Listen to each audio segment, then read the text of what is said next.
So what's it been like for you just trying to regain your rhythm and kind of see where you fit in with the group as the kind of, the rotation has evolved? It's actually been a pretty easy process. Uh, guys have been sharing the ball. The movement on offense has been better. So finding my rhythm has been pretty easy this time around. And then what have been your early impressions of Coach Bargo? Me and JB, we've always had a great relationship. Uh, I had a conversation with him about, I know he's in a tough spot with everything that went on. Um, but I think he's been doing a great job finding an identity for the team, and the guys are behind him, the staff is behind him, so we're with him. What are some places that you still want to see improvement in? Like the rebounding's up, the pace is up under JB. What else do you want to see though? Our defense could always be better. In that third quarter, we did okay last night, but that third quarter's been a big problem for us. Can you explain that third quarter? It's a mystery to all of us. We've been trying to figure it out, but when you look at it, we start off slow. We don't have a lot of energy. We don't get into sets with pace. As for the other team, they'll come out there, punch us in the mouth, get into their sets with pace, get into transition, be physical on defense. So it's just things we gotta fine tune and we just gotta be better at it. Jamie's been moving a lot of different pieces across the board, like chess pieces. He's put DQ at the top of the key. He's put you as a ball handler. A lot of different people setting screens. Action's going on both sides. Just what kind of advantages do you think that's like offering you guys?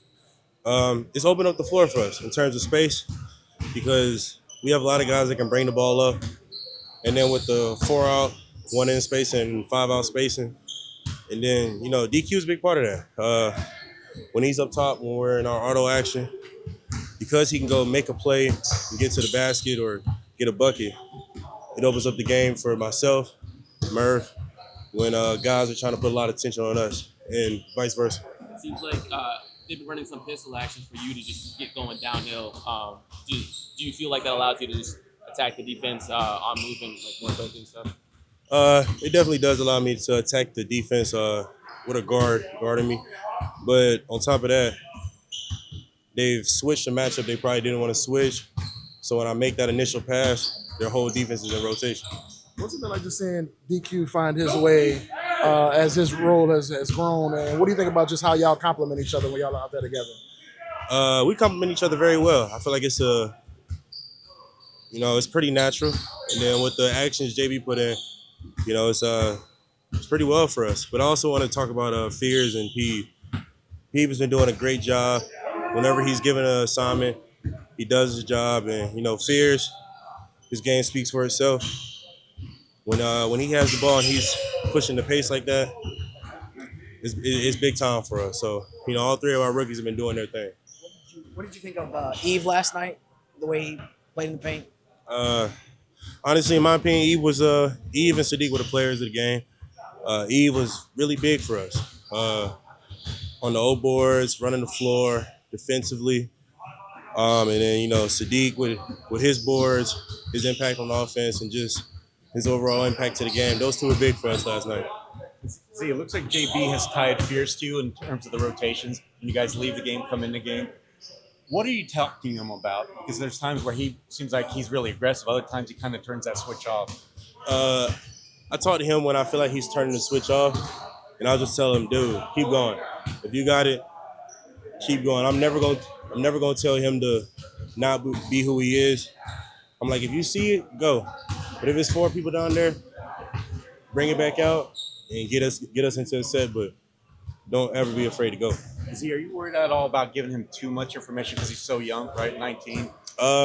Just turned 19. In general, with rookies that come in, you don't want to overfeed them with information. So with him is be yourself, keep going. And if there's something I feel like he needs to be better at in that moment, I'll say it. But overall, you don't want to overfeed him with information. Has the team talked to you much about back-to-backs yet? Like, are you going to be able to play through them, or do you know yet? Or I'll let the team decide that in terms once we talk together about it. And that's all I can say on that matter.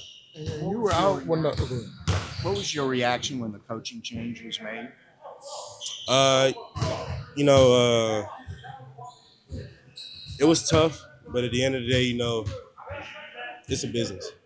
Uh, and that's just not for coach. That's for players as well. Like as y'all saw, Luka got traded in the middle of the season last year. And that can happen to any of us. So it was a reminder that this is a business, and we got to do our job.